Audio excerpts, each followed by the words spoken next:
Hello student, welcome to my channel basic history notes. I am Sanjay Saini. Student, आज हम नया topic start करने जा रहे हैं। चैप्टर 4 साझेदारी खाते क्रम से साझेदारी फर्म का समापन या विघटन। अब तक हमने 3 टॉपिक पीछे करा चुके हैं इसी से ही साझेदारी रिलेटेड से, जिसमें हमने आपको बहुत कुछ बताया था। लेकिन उसी से रिलेटेड हमें लास्ट में ये भी देखना होता है, अगर हम साझेदारी का फर्म का स्टार्टिंग करते हैं तो फर्म का हमें समापन भी करना पड़ता है। तो स्टूडेंट, आज हम फर्म का समापन किस तरीके से करते हैं ये जानेंगे, और साथ ही एक न्यूमेरिकल क्वेश्चन भी आपको करके बताएंगे कि साझेदारी फर्म का समापन या विघटन कैसे किया जाता है। विघटन का मतलब होता है समापन, यानी कि फर्म का अंत कर देना, खत्म कर देना। ठीक है, तो स्टूडेंट देखिए, साझेदारी खाते होते क्या हैं, साझेदारी फर्म का समापन होता क्या है, विघटन होता क्या है। तो चलिए देखते हैं। साझेदारी फर्म के विघटन से आशय फर्म का अस्तित्व समाप्त होने से है। अन्य शब्दों में फर्म के समापन से तात्पर्य फर्म के सभी साझेदारों के मध्य साझेदारी के समाप्त होने के साथ साथ फर्म का व्यवसाय बंद हो जाता है।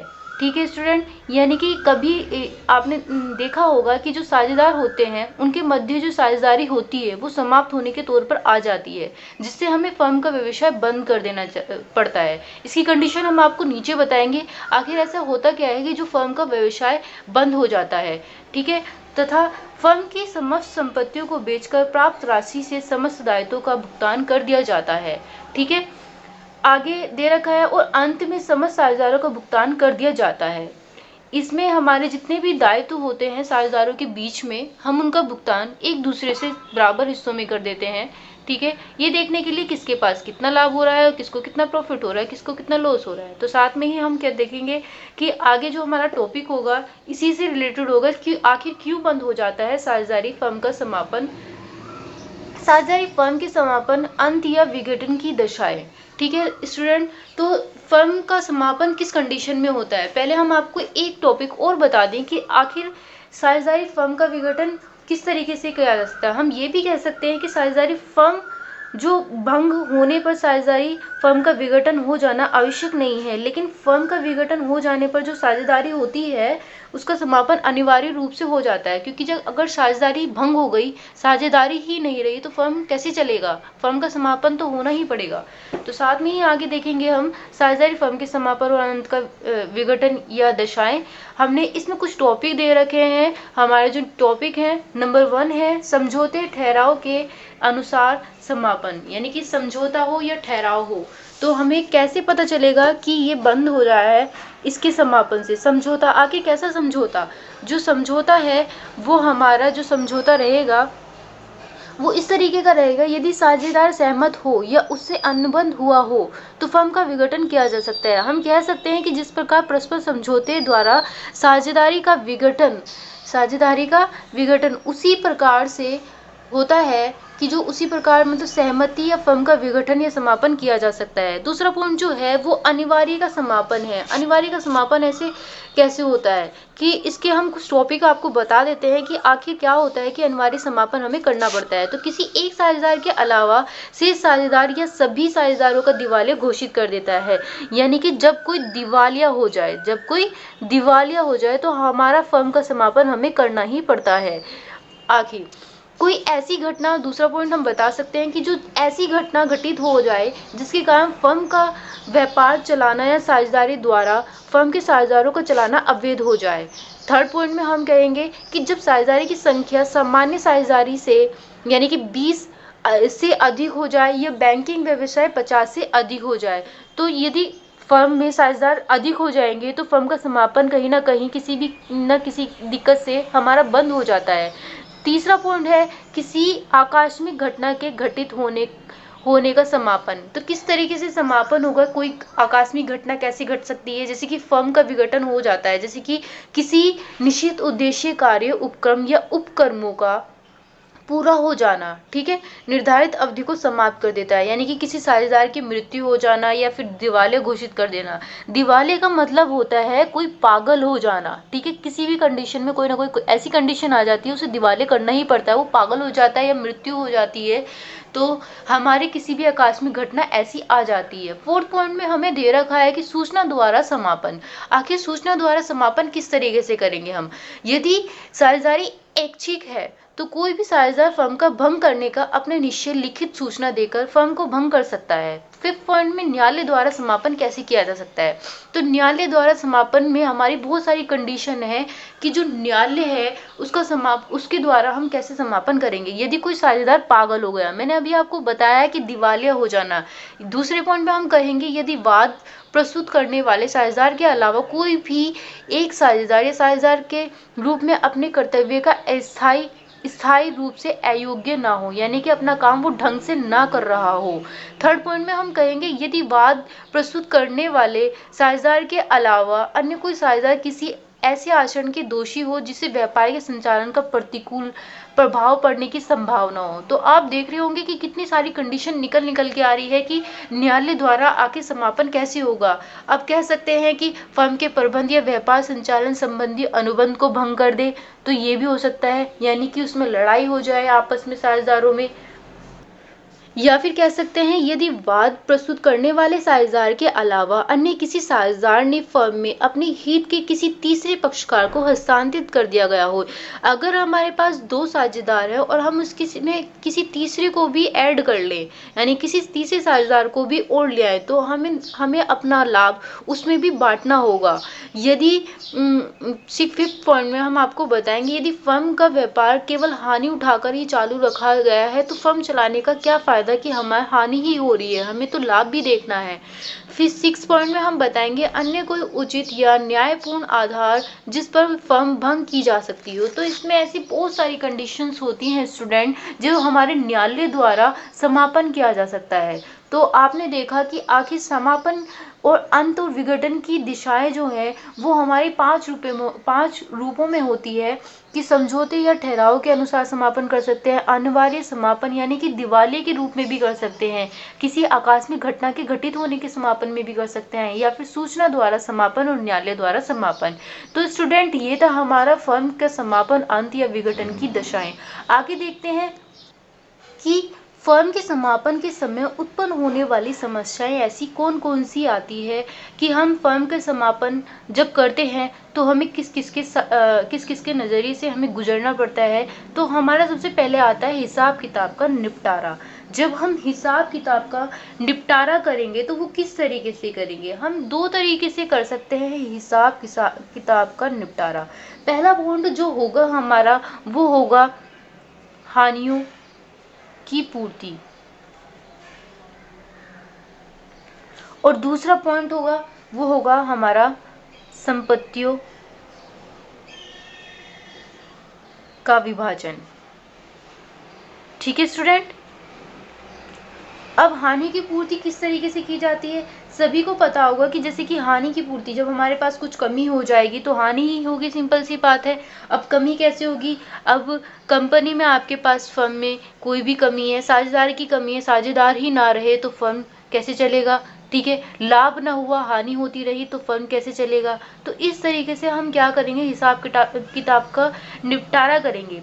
तो इसकी हानि की पूर्ति हम कैसे करेंगे, फर्म की समस्त हानि सर्वप्रथम लाभ से पूरी की जाती है। यदि फर्म में हमारा लाभ होगा तभी तो हम जा कर के हानि की पूर्ति कर सकते हैं। फिर उसके बाद में इसके बाद पूरी जो पूंजी होती है, पूंजी में से पूरी की जाए, और अंत में यदि आवश्यक हो तो साझेदार द्वारा व्यक्तिगत रूप से उसे लाभ विभाजन में अनुपात में बांट दिया जाए। आपने देखा होगा हमने अब तक जितनी भी साझेदारी के 3 चैप्टर किए हैं उसमें हमने लाभ विभाजन किया है। इसमें भी हम कुछ ऐसे ही करेंगे यदि वो लाभ विभाजन के लिए पूछ रहा है हमसे। ठीक है, तो लाभ विभाजन सिंपल सी बात है, वो हमसे पूछेगा ही, क्योंकि हमें देखना है, हमें फर्म का समापन करना है। ठीक है, और किस कंडीशन में करना है, हिसाब किताब के निपटारे में करना है। तो जब हम हिसाब किताब करेंगे तो हमें तो ये देखना ही होगा कि हमें कितना लाभ हो रहा है और कितना हानि हो रहा है, और वो चीज़ हमें किस में बांटनी है, अनुपात में बांटनी है। ठीक है स्टूडेंट। उसके बाद आता है संपत्तियों का विभाजन। अब संपत्तियों का विभाजन है वो किस तरीके से करेंगे। पहला पॉइंट में हम देख सकते हैं कि जो हमारा जो संपत्ति है वो तीसरे पक्षकार अर्थात उन व्यक्तियों को ऋण चुकाने में जो साझेदार नहीं है, यानी कि कोई तीसरा साझेदार आ जाए, ठीक है, जिसका हमारा कोई लेना देना नहीं है फिर भी हमें उसे देना पड़ रहा है, तो सिंपल सी बात है तब भी हमें हिसाब किताब का निपटारा करना ही पड़ेगा। उस साझेदार का अनुपातिक आधार पर वह ऋण चुकाना जो उन्होंने अपनी पूंजी के अतिरिक्त फर्म को दिया हो, या फिर कह सकते हैं कि प्रत्येक साझेदार द्वारा फर्म में लगाई गई पूंजी उचित अनुपात में चुकाई जाए। ठीक है, तो सारा दोनों ही हमारा किस पर आ रहा है, लाभ विभाजन अनुपात पर आ रहा है। दोनों कंडीशन हमारी बताई गई है। अब थर्ड पॉइंट में हमारा क्या दे रखा है, सेकंड पॉइंट में जो हमारा है, फर्म के ऋणों एवं साझेदारों के व्यक्तिगत ऋणों का भुगतान। अब फर्म के ऋणों और साझेदारों के व्यक्तिगत ऋणों का भुगतान किस कंडीशन में करते हैं ये भी हमें जानना है। तो जैसे कि हम बताएंगे आपको, जब फर्म के सम्मिलित ऋण हो, ठीक है, ऋण यानी कि आपका लोन हो, साझेदारी में अपने व्यक्तिगत ऋण भी हो, तो तब सर्वप्रथम फर्म की संपत्ति में फर्म के ऋणों का भुगतान कर दिया जाता है। ठीक है, तो हमें बाद में तो पेमेंट करना ही पड़ेगा। जब हमारे पास दोनों ही फर्म का ऋण हो और साझेदार की व्यक्तिगत ऋण हो तो हमें उसका ऋणों का भुगतान करना होगा। इसके पश्चात यदि कुछ शेष बच भी जाता है, यानी कि कुछ बच भी जाए, तो आप क्या करेंगे, तब उसे प्रति साझेदार अपने हित तक अपना व्यक्तिगत ऋण अदा कर देता है। इसी प्रकार साझेदार की व्यक्तिगत संपत्ति में से सर्वप्रथम उनके व्यक्तिगत ऋणों का भुगतान करना पड़ेगा, यानी कि किया जाएगा। ठीक है, इसके पश्चात कुछ शेष जब भी बचेगा वो फर्म के ऋणों को चुकाया जाएगा, परंतु ऐसा तभी होगा जब फर्म की संपत्ति फर्म के ऋणों के पर्याप्त ना हो। ठीक है स्टूडेंट, ये आपने देखा। अब आप देखेंगे कि इसे बनाने के लिए हमें किस किस की चीज़ की ज़रूरत होगी। तो सबसे पहले हम रियलाइजेशन अकाउंट बनाएंगे। तो रियलाइजेशन में हम क्या करेंगे, ये हम आपका फॉर्मेट, ये आपको फॉर्मेट दिखा रहे हैं। इस फॉर्मेट के द्वारा ही आप क्वेश्चंस कर सकते हैं। इस फॉर्मेट को अच्छे से देखिएगा कि इस फॉर्मेट में है क्या। इसमें फॉर्मेट में आपके 2 कॉलम्स हैं, यानी कि पार्टिकुलर्स अमाउंट, पार्टिकुलर्स अमाउंट। तो हमारे ये 4 कॉलम्स हो गए, पार्टिकुलर्स के 2 हो गए और अमाउंट के भी 2 हो गए। तो हम आगे क्या करेंगे देखेंगे। Student to sundry assets account यहाँ पर दे रखा है, तो all assets except cash and bank to be a show book value, यानी कि आपकी बुक में एक टेबल होगी। ठीक है, उस टेबल में हमारे क्या दे रखे होंगे, आपके land and buildings, plant and machinery, furniture, account, debtors to cash and bank, ये आपके दे रखे होंगे। ठीक है, तो डेटर्स तक ही हमारे सैंड्री एसेट्स होते हैं, आपने देखा। तो इसमें मैं आपको बता दूं कि जो आपकी बुक में टेबल होगी तो वो सैंड्री एसेट्स के नाम से आएगी, और इधर क्या आएगा, सैंड्री लायबिलिटीज आएगा। स्टूडेंट ये आपका बैलेंस शीट नहीं है, इसलिए ध्यान से सुनिएगा कि कोई भी कंफ्यूज ना हो। यहाँ पर सैंड्री एसेट्स है, सैंड्री एसेट्स 2 साइड आएगा और सैंड्री लायबिलिटीज बाय साइड आएगा। ठीक है स्टूडेंट, हम क्या करते हैं, जब हम बैलेंस शीट बनाते हैं तो हम सैंड्री लायबिलिटीज 2 साइड डालते हैं, और जब हम बाय साइड करते हैं तो क्या करते हैं, हम सैंड्री एसेट्स करते हैं। तो इसमें कंफ्यूजन वाली बात नहीं है। आप इसे रियलाइजेशन अकाउंट बना रहे हैं तो सैंड्री एसेट्स जो है आपका 2 साइड आएगा, और बाय सैंड्री लायबिलिटीज वो आपका बाय साइड आएगा। ठीक है, अब external add book value provision for doubtful debts account, तो ये हमारा दे रखा है। इसका कहने का मतलब है कि जितनी भी आपकी एडजस्टमेंट नीचे दे रखी होंगी क्वेश्चन में, वो सारी आपकी किस साइड आएगी, बाय साइड आएगी। अब कंडीशन किस तरीके से है, अगर वो लायबिलिटीज होगी तो बाय साइड आएगी। ठीक है, तो पहले क्या दे रखा है, sundry creditors, bill payment payable, outstanding expenses account, फिर क्या दे रखा है, बैंक लोन, ये आपके क्या होता है, सैंड्री लायबिलिटीज अकाउंट्स होते हैं। ठीक है, अब स्टूडेंट हम देखेंगे हमारे दोनों side cash and bank account दे रखा है, इधर का लायबिलिटीज पेड दे रखा है, उधर इधर का क्या दे रखा है, कैश एंड बैंक एसेट्स रिलाइटीज। ठीक है, जो रिलाइज होता है यहाँ पर कैश एंड बैंक, और कैश एंड बैंक यहाँ पे लायबिलिटीज वाला डालेंगे और यहाँ पर एसेट्स वाला डालेंगे। नेक्स्ट में देखेंगे sundry creditors, bill payable, outstanding expense, banks loan, ये किसके इसमें आ रहा है, ये लायबिलिटीज के इसमें आ रहा है। ठीक है स्टूडेंट, तो इसमें कंफ्यूज मत होना कि अभी मैम ने ऊपर बताया कि सैंड्री एसेट्स हमारा 2 साइड आता है और नीचे हमारा क्या दे रखा है।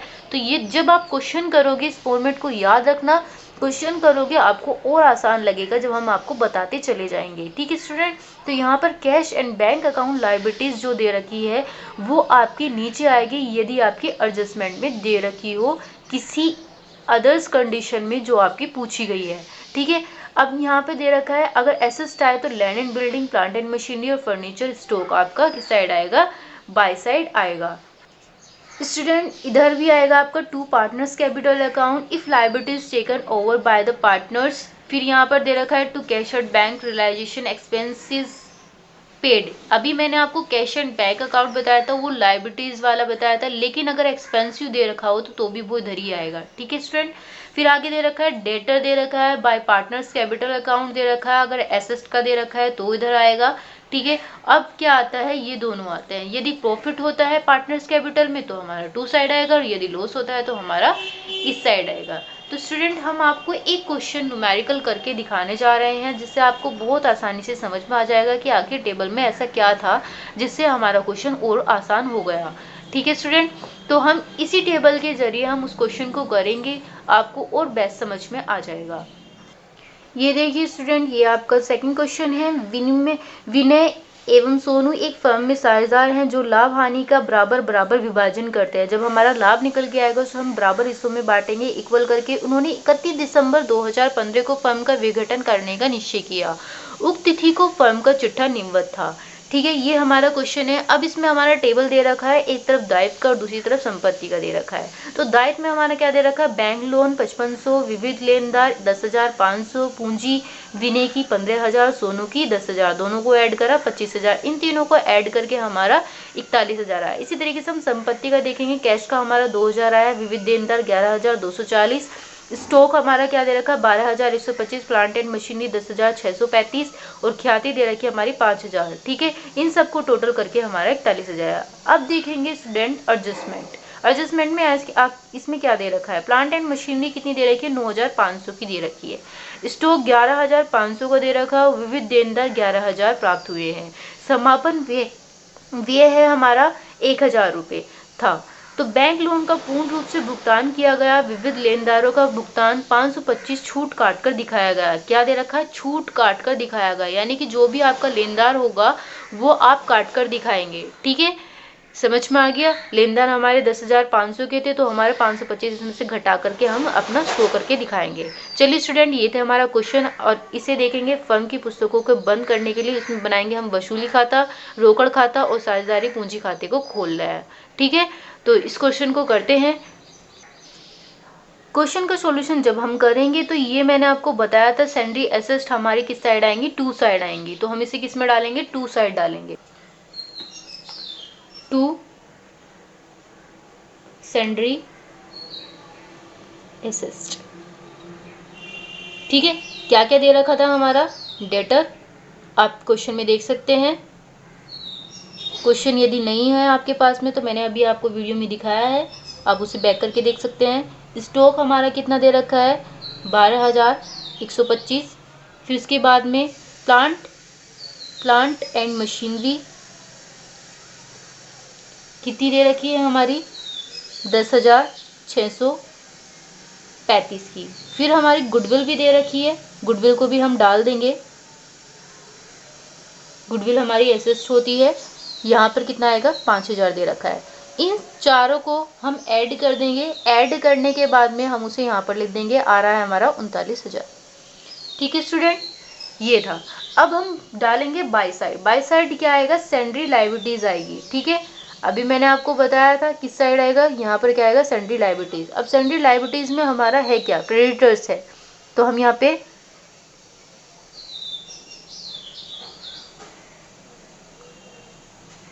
क्रेडिटर डाल देंगे। तो हमारा क्रेडिटर कितना है 10,500 का है। हम अभी घटा कर नहीं दिखाएंगे, एडजस्टमेंट की बात यहाँ पर अभी नहीं चल रही है, अभी केवल टेबल की बात चल रही है। तो फिलहाल टेबल पर ही फोकस करें जो हम बता रहे हैं। उसके बाद में जो रियलाइज्ड एसेट है, बाय रियलाइज्ड एसेट, तो हम यहाँ पे बाय आएगा, बाय रियलाइज्ड एसेट क्या दे रखा है इसमें। अब आती है हमारी एडजस्टमेंट पर फोकस। नीचे एडजस्टमेंट में हमारा दे रखा है प्लांट एंड मशीनरी 9,500 का है, तो हम यहाँ पे प्लांट एंड मशीनरी डाल देंगे। प्लांट एंड मशीनरी कितना है 9,500 का है। उसके बाद में हमारा स्टॉक भी दे रखा है, हम स्टॉक भी डाल देंगे। हमारा स्टॉक कितना दे रखा है 11,500 का। उसके बाद में विविध देनदार दे रखा है, डेटर कितना दे रखा है 11,000 का दे रखा है। इन तीनों को ऐड कर देंगे, ऐड करने के बाद में हमारा आ रहा है, वो आ रहा है 32,000। ठीक है स्टूडेंट, ये आपको इतना समझ में आया? बहुत आसान था। जितनी भी हमारा टेबल में है वो हमारा किस साइड आ गया, सैंड्री एसेट्स में आ गया, और टेबल में ही हमारा क्रेडिटर्स दे रखा था वो हमने लायबिलिटीज के इसमें डाल दिया। यदि हमारा एडजस्टमेंट दे रखा होता है तो वो रिलाइज एसेट्स के नाम से आ जाता है और वो हमारा बाय साइड आएगा। ठीक है स्टूडेंट, ये आपको इतना समझ में आया? अब हमारा नीचे क्या दे रखा है, उसने दे रखा है समापन व्यय कितना दे रखा है, 1,000। अब वो समापन व्यय है कैश एक्सपेंसिव, तो कैश एक्सपेंसिव हमने किस साइड बताया था, टू साइड बताया था, तो कैश एक्सपेंसिव हम यहाँ पर डाल देंगे। कितना डालेंगे, 1,000 हमारा क्वेश्चन में दे रखा है।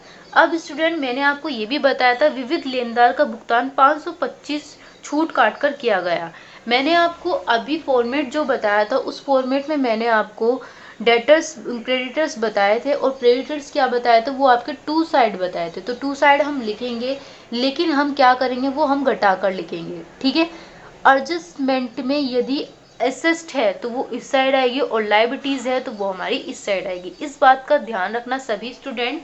और यदि टेबल में एसेट्स दे रखी है तो वो इस साइड और लाइबिलिटीज दे रखी है तो वो इस साइड। इसमें ठीक अपोजिट होता है बैलेंस शीट का, जो मैंने आपको बता रखा है बैलेंस शीट किस तरीके से करनी है। तो ये हमारा रियलाइजेशन है। ठीक है, इस रियलाइजेशन को जब हम बनाएंगे तो बिल्कुल उसी की तरह, उसी के नज़रिए से आप देख सकते हैं। जिस बच्चों को इतना कुछ आता है और नहीं आता है तो मैंने आपको अभी फॉर्मेट बताया है। फॉर्मेट बहुत ही आसान है, आप उसे एक बार लर्न कीजिए, देखिए अच्छे से, फिर उसके बाद में इस क्वेश्चन को करिए। ठीक है, फिर यहाँ पर क्या दे रखा है, क्रेडिटर्स। चलिए क्रेडिटर्स हमारा कितना दे रखा है, 10,000 हमारा 500 का क्रेडिटर्स दे रखा था। उसमें से हमें कितना घटाने के लिए बोला था, छूट कितनी दे रखी थी, 525 बताई थी। 10,500 में से 525 हमारा घटाकर आया है 9,975। ठीक है स्टूडेंट, आपको इतना समझ में आया? ये था हमारा आज का केवल रियलाइजेशन। अब हम देखते हैं किस साइड का अमाउंट ज़्यादा है, क्योंकि हमने एडजस्टमेंट भी डाल दी है और टेबल की अमाउंट्स भी डाल दी है। तो टेबल की वैल्यू हमने सब कुछ डाल दी, हम देखेंगे इनका सबका टोटल करके। तो टोटल हमारा कितना आया है, 39,000, 1,000, 9,975, और इधर क्या दे रखा है, 10,500 और 32,000। तो कौन सी किधर की साइड का ज़्यादा है, तो हमारा इस साइड का ज़्यादा आ रहा है, क्योंकि हमें सबसे बड़ी अमाउंट 39,000 दिखाई दे रही है। ठीक है, 39,000 में से 1,000 और 9,975 इन तीनों को ऐड करने के बाद में हमारा आ रहा है 49,975। अब ये 49,975 हम इधर भी लिख देंगे। अब 49,975 में से 10,500 और 32,000 हम घटा देंगे। 32,000 जब हम घटाएंगे तो हमारा जो आ रहा है वो लॉस के नाम से आएगा। मैंने कहा था यदि टू साइड आ रहा है तो वो हमारा क्या आ रहा है, प्रॉफिट आएगा, और इस साइड आएगा तो वो हमारा क्या आएगा, लॉस आएगा। तो ये हमारा क्या है, पार्टनर कैपिटल अकाउंट किसके नाम से है, लॉस ऑन रियलाइजेशन के नाम से। ठीक है स्टूडेंट, तो हमने कहा है 49,975 में से 10,500 और 32,000 इन दोनों को ऐड करा। ऐड करने के बाद में हमारा जो आ रहा है निकल करके देखते हैं स्टूडेंट, 10,500 और 32,000, 0 0 5 2 4, 42,500 आ रहा है। इस 42,500 में से हम किसको घटाएंगे, 49,975 में से हम 42,500 हम घटा देंगे। तो हमारा क्या निकल के आ जाएगा, लॉस निकल के आ जाएगा। हमें पता चल जाएगा हमें कितनी हानि हुई है, इतनी। 9 में से 5 गए 4, 9 में से 2 गए 7, तो हमारा आ रहा है 7,475। अब 7,475 को दो बराबर भागों में बांटना है, क्योंकि उसने कितना अनुपात बोला था, इक्वल बोला था। ठीक है, इक्वल यानी बराबर भागों में बांटना है। ये हमारा लॉस निकल के आया है। अब हम देखेंगे कि दोनों को कितने बांटना। हमारे दो पार्टनर थे, विनय और कौन था, सोनू। ठीक है, विनय और सोनू दो पार्टनर थे और हम दो ही पार्टनर को बराबर हिस्सों में बांटेंगे, क्योंकि हमें ये बोला गया है। ठीक है, तो हम इसे काट देंगे। कितना आ रहा है हमारा, 2 तिया 6, 2 सत्ते 14, 2 तिया 6, 2 सत्ते 14 और 2 पंजे 10। तो ये आ रहा है हमारा 37.37, वो सॉरी 3,737.5। ये हमारा आ रहा है निकल करके। तो हम यहाँ पर डाल देंगे किस किस के नाम से आ रहा है, विनय के नाम से और सोनू के नाम से। दोनों को बराबर हिस्सों में अभी हमने बांटा है। कितना कितना आ रहा था हमारा, 37.5, 3,737.5। समझ में आ गया? ये था हमारा रियलाइजेशन अकाउंट। ठीक है स्टूडेंट, अब हम आगे जो बनाएंगे वो हमारा पार्टनर्स कैपिटल होगा। स्टूडेंट हमारा पार्टनर्स कैपिटल है ये, तो पार्टनर्स कैपिटल में हमारी सबसे पहले क्या आएगा, ये हमारा कितना दे रखा था टेबल में, टेबल में हमारा दोनों का विनय और सोनू का वो दे रखा था, अमाउंट दे रखा था, तो वो हमारा बैलेंस के नाम से आएगा, बैलेंस BD। तो विनय का कितना था, 15,000 था, और ये सोनू का कितना था, 10,000 का था। ये हमने डाल दिया। हमें लॉस हुआ था तो लॉस हमारा 2 साइड आता है, तो हमने लॉस यहाँ पर डाल दिया। और कितना कितना था लॉस, 3,737.5, 3,737.5। ठीक है स्टूडेंट, तो अब हम देखेंगे, और कोई हमारा नाम नहीं आ रहा और कोई पार्टनर्स नहीं दे रखा और किसी में कुछ बांटने के लिए नहीं भी बोला है। ठीक है, तो हम क्या करेंगे, अब इन दोनों का टोटल करके देखेंगे। यहाँ पर 15,000 ज़्यादा है, 3,737.5 ये हमारा कम है, तो हम यहाँ पर 15,000 डाल देंगे दोनों साइड। 15,000 में से 3,737.5 हम इसमें से घटा देंगे, तो हमारा वो निकल कर आएगा टू बैलेंस CD के नाम से। और वो कितना निकल के आ रहा है, 11,262.5 हमारा निकल करके आ रहा है। ठीक है, अब हम देखेंगे सोनू का 10,000 है और यहाँ पर 3,737.5 है, तो 10,000 में से दोनों साइड लिख देंगे हम। 10,000 में से 3,737.5 हम इसमें से घटा देंगे, तो हमारा ये जो निकल के आ रहा है 6,262.5 हमारा निकल करके आ रहा है। ठीक है, अब हम कैश अकाउंट बनाएंगे। स्टूडेंट, जब हम फर्म का समापन करते हैं तो वो कैश पर ही खत्म हो जाता है, उसको हम आगे नहीं लेके जाते। कैश पर क्यों खत्म होता है, क्योंकि हम मनी से ही उसको लेन देन करते हैं। ठीक है, तो पूंजी का जो लेन देन होगा हमारा कैश से होगा। जो हमारा कैश है वो उसका जो अमाउंट है हमारा दोनों साइड इक्वल आना चाहिए। यदि हमारा दोनों साइड इक्वल है तो हमारा आंसर बिल्कुल करेक्ट होगा। ये कैश अकाउंट यहाँ पर बैलेंस शीट का काम करता है एक तरीके से। जैसे हमने आपको पीछे साझेदारी में आपको 3 पॉइंट्स कराए थे, उसमें हम बैलेंस शीट बताते थे, लेकिन इस बार हमारा ठीक अपोजिट है। हम कैश को ही बैलेंस शीट के रूप में दिखाएंगे।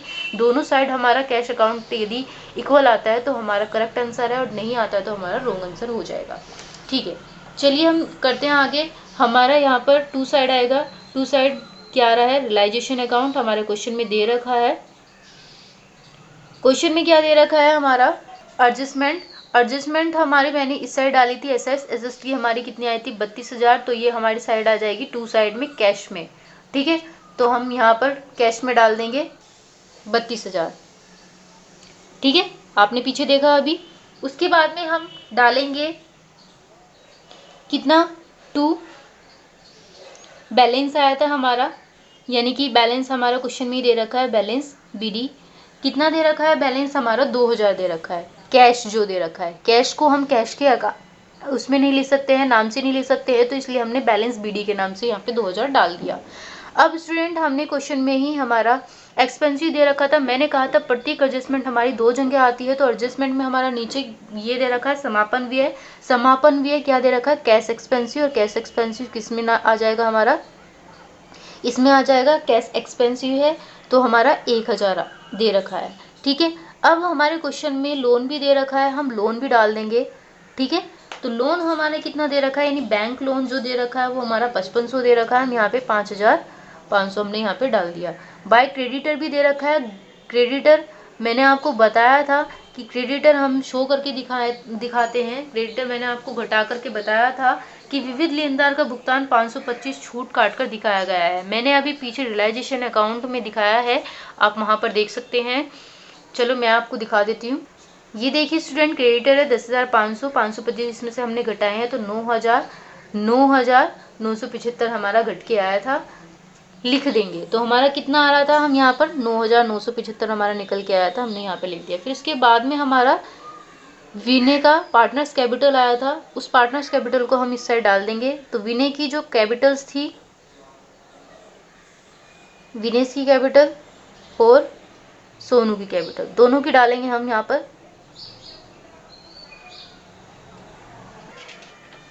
तो हमारे की कैपिटल जो हमारी निकल के आई थी वो कितनी आई थी, पार्टनर्स कैपिटल में 11,262.5 और इसकी कितनी आई थी 6262.5। अब हम इन दोनों साइड का टोटल करके देखेंगे। यदि हमारा दोनों साइड का इक्वल आ रहा है तो हाँ हमारा आंसर बिल्कुल करेक्ट है, यानी कि मैंने आपको बताया था कैश अकाउंट का दोनों साइड इक्वल आना चाहिए। ठीक है, तो हम इक्वल करके देखते हैं। 32,000 और 2,000 कितना हुआ 34,000। ठीक है, 1,5500, 9,975, 11,262.5, 6,262.5। तो इस साइड का भी टोटल हमारा जो निकल कर आ रहा है वो हमारा 34,000 आ रहा है निकल करके। ठीक है स्टूडेंट, आपने देखा ये हमारा बन गया। ठीक है, ये हमारा बैंक लोन था अकाउंट के नाम से, ये भी अकाउंट के नाम से था और ये भी हमारा अकाउंट के नाम से था। ठीक है, और ये भी हमारे अकाउंट के नाम से था। अगर ये वाला पॉइंट आपको नहीं समझ में आ रहा है तो आप यहाँ पर लिख भी सकते हैं कि कौन कौन सी थी। मशीन के हमारे 9500 थे, मशीन के हमारे 9500 थे। फिर उसके बाद हमारे कितने दे रखे थे 11,500 स्टॉक के दे रखे थे, और 11,000 जो हमारे दे रखे थे वो डेटर के दे रखे थे नीचे एडजस्टमेंट में। इन तीनों को ऐड करके हमारा ये 32,000 आया है। ठीक है स्टूडेंट, तो अब आपने देखा कि कितना आसान था ये क्वेश्चन, कि कैश अकाउंट हमारा दोनों साइड इक्वल आया है। बिल्कुल वैसे ही था जैसे हमने आपको पहले भी बता रखा है, पीछे हमने साझेदारी कराई थी। बस इसमें एक आपका बैलेंस शीट नहीं बनेगा, बैलेंस शीट छोड़ करके आपको कैश की अमाउंट ही दोनों इक्वल करके दिखानी है, किस तरीके से आनी है। ठीक है स्टूडेंट, वीडियो आपको पसंद आए तो वीडियो को लाइक ज़रूर कीजिएगा और सब्सक्राइब भी कीजिएगा ताकि आने वाली वीडियो आपको कंटिन्यू मिलती रहे। So thank you so much.